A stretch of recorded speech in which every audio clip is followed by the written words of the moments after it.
વડોદરાની મકરપુરા પોલીસે લગ્નના બહાને છેતરપિંડી આચરતી લૂંટેરી દુલ્હનની ગેંગના મુખ્ય સૂત્રધારની ધરપકડ કરી લીધી છે.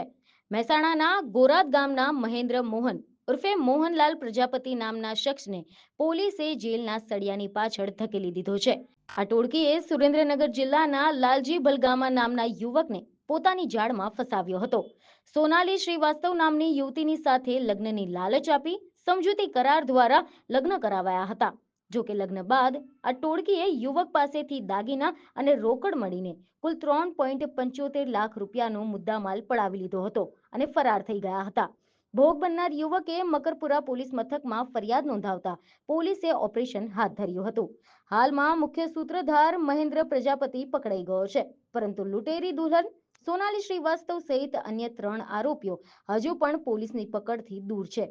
આ ટોળકીએ અન્ય કેટલા યુવકોના જીવન બરબાદ કર્યા છે, તે દિશામાં પોલીસે તપાસ તેજ કરી છે.